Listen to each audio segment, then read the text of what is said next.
WIP-Lash. This is build log number 11 on the Razorthorn.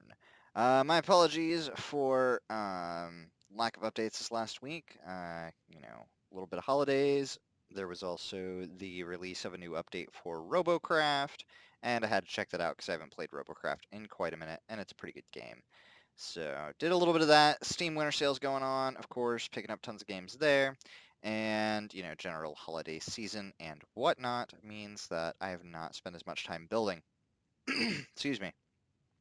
But I have made some progress. As you can see, the core is now a bit closer to a truncated cube, octave, hedron thing. I don't even remember the name of the shape anymore. I can't get it exact, actually, at this size because the angles, this is supposed to be a proper octagon on the front. And if I shrink it, if I make the octagon the right size, then the square is not going to be the right size. So I just kind of shaped it as close as I saw fit and gave it, what I thought to be the right size. I've also got a little bit of setup going on in here for some rotating bits. Yeah, we'll have a little bit better looking core now. I'll have there'll be like 3 of these. I'm probably going to turn them into octagons around the outside, and 2 of them will spin clockwise, and then the center one will spin counterclockwise. And I'll give them some neat little details and stuff. I just had the purple standard armor in my inventory and thought I would kind of mess around with it and just see, how it looked overall. So I think I'm going to keep that for now. We'll see. I might make it a little bit bigger, might change it up. It depends on how the final shape turns out and if I want 3 of them or I don't know. I think it would look right, but I also may play around with speed some too and have some, slower and faster. That way the different rotations don't just look bland. Speaking of purple standard armor, if we go up here, I did get a fair bit of work done and to a satisfying degree on the emblem. So I kept it kind of flat with the crystals. I did not want to do any tetras or anything like that because they spread the light kind of weird. And then the standard armor, since it has a nice smooth texture on the outside to kind of hold the crystals in place. The gray standard armor on the bottom, kind of to, act as a holder. I may flush that out a little bit there with a wedge. I don't know. It's hard to do because you can't put a wedge on top of a wedge. I would prefer that to be half. There's actually the new pink crystal armor, which looked really good, and half gray hull would be my preferred method of that little spot there. But if that's the only little spot that bothers me right now, then I'm not going to worry about it too much. I love kind of having the overhang of this crystal stuff. Looks kind of holographic. I like it a lot. So that is the emblem is now pretty much, I mean, other than color, pretty much the way I want it to be. So, like I said, not a whole lot of updates, but I do have one little thing that I've been working on that I'll go ahead and show off, and that is the shuttle and somewhat emergency bay. Like, they're not totally life pods, but they're kind of everything, multifunction with the ship. So let's see. Let's go ahead and check out. Let's do this first, and then we'll check the ship out. So I have, nope, wrong one. There we go. I don't know, this of course is still very rough, but I want to have some cool logic doors going on. Of course, there's still a little bit of a clearance problem up top there, but, you know, we've got our little logic door that'll get some improvements, and then this is a 12-person, 2-officer pod. So it's got 700, whoops, it's got a blast door up front. It also has 700 units, oop, need to do that, there we go. Yeah, 700 units of volume, cargo space, so I think that's like 5 cargo blocks plus the base amount. And let's go get out of there. Of course, you got your medical supplies and sideways as well as front-facing chairs, some computers, and plenty of cameras. There's a rear-facing camera from the docker, front camera, through the top of the shuttle there, and then interior from the core, of course. So let's go ahead and pop her out here. I hope she didn't clip too bad. If you go straight out, it's not too bad. All right. This is post-thruster update, too. I've been playing around a little bit with that. I'm not going to go over that. There's plenty of other people have videos on that, What I do have on this guy, though, is a pair of atmospheric wings. Yeah. What we can do, actually, is just scroll out here and adjust our view.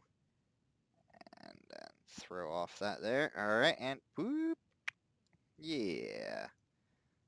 Little atmospheric shuttle. I like that I had to, at first, I just had the thrusters on the wings. Oop, and they're actually don't match right now, which is kind of funny. I'll have to pick which one I like better. I don't know. I might do neither because it actually doesn't need those extra thrusters. Like I said, originally I was just playing with the thruster update and taking just the thrusters from the wings as docked entities and having some fun with that. But, you know, just simple, even be able to see the power from the bottom. No big deal. Don't have enough room to shell the entire thing, you know, and make it look super clean. But a little shuttle that can have some atmospheric wings there. So this can help do crew transfers. Like I said, 12 crew and a fair amount of storage should be enough either as an escape pod or to transfer, you know, crew members between capital ships and or maybe do ground missions. Like I said, this is kind of a command ship, so the shuttle, it would be shuttling in, you know, officers and troops and things like that. So let's go ahead and get that back up. And, uh, oh wow, I have not messed with sticky cam. All right, so let's just, oh goodness. All right, so, right shift again to deactivate, okay. I also messed a whole lot with my keybinds, so that may be, oh, it's because I'm in build mode. Good lord. All right, I didn't know that sticky cam worked in build mode. Huh. I might have to play around with that. Alright, anywho, let's get back on here. Dock this guy back in. Whoop. There we go. I was trying to mess around with, like, I wanted to do, like, really long extending light rods that would come just kind of out into space and then give kind of a track to show, you know, where the shuttle needs to come in um, to land. But I kind of decided against that. It would take way too many rail objects, especially because right now, oh, and I have noticed that. That's a little bit of a bug. If you're moving when you dock, your engines don't ever shut off. Like your ship is technically still moving. Should probably stop that. I don't want it to cause some weird random issue. So there, all right, and we undock. And yeah, nick the ceiling a little bit there. Hopefully that's good. Let's see. Yeah, all right, engine's off. Good. Like I said, want to do something cool with the doors, want to do, you know, some logic in there. I just didn't want to do a completely heinous amount of logic with, you know, multiple rails on top of rails that extend out like the pistons do, only even more so. So I won't be doing that, but I will do something cool with the doors, and it will come, these do jut out a little bit. But all in all, it holds 18 currently. I don't know if I'm going to do one up top there or not. But 18 shuttles along the bottom. And this is kind of where it's nice to be doing the shell first. You know, sometimes you do the shell first, sometimes you do the systems first. It just kind of depends. Normally, I work both ends towards the middle. And the reason where that comes into play so well is because now, for one, I wanted to do the shuttles first to give me my first floor and my first area of walkway on this section of the ship to start figuring out, you know, where everything else needs to be placed. I didn't want to place a bunch of rooms first and then have my walkways get all messed up. And two is that I need to pull off the doors properly, I'll need more room down on the bottom to do logic. And so since it's still very freeform, I can go ahead and build in another, you know, layer of hull that kind of maybe 2 or 3 blocks deep along the bottom to cage in all of the logic that's going to be needed for both sets of, you know, both sets of rails on each side for 18 pods all the way down, plus all the door mechanisms. You know, I have that luxury. I don't have a finished hull that I'm like, oh, you know, I'm not going to get mad about tearing into it any or cutting holes in it or anything like that. I can work a little bit more freeform. I know that not everybody does it that way, and that's totally cool.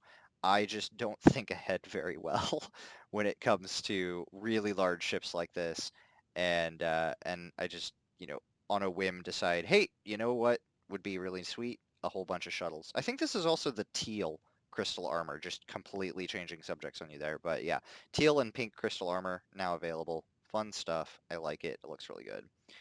But yeah, my haphazard build style goes along pretty well with my haphazard, creative mind where I just pick something to work on it and, because I got tired of working on, actually I didn't get tired. Before my break, I got tired of working on the emblem, but when I came back, it fell together nicely. So I didn't have to worry too much about that. But I have definitely been kind of tired of working on hull and wedging and things like that. So didn't really want to work on that. Glad that I found something, cool little shuttle pod. It also, I've been itching to like complete a ship, and the shuttle pod is about the closest thing to a complete ship that I could do. That was still for this build. I really am trying so hard right now not to just go start another ship and do some other concurrent section of WIP-Lash.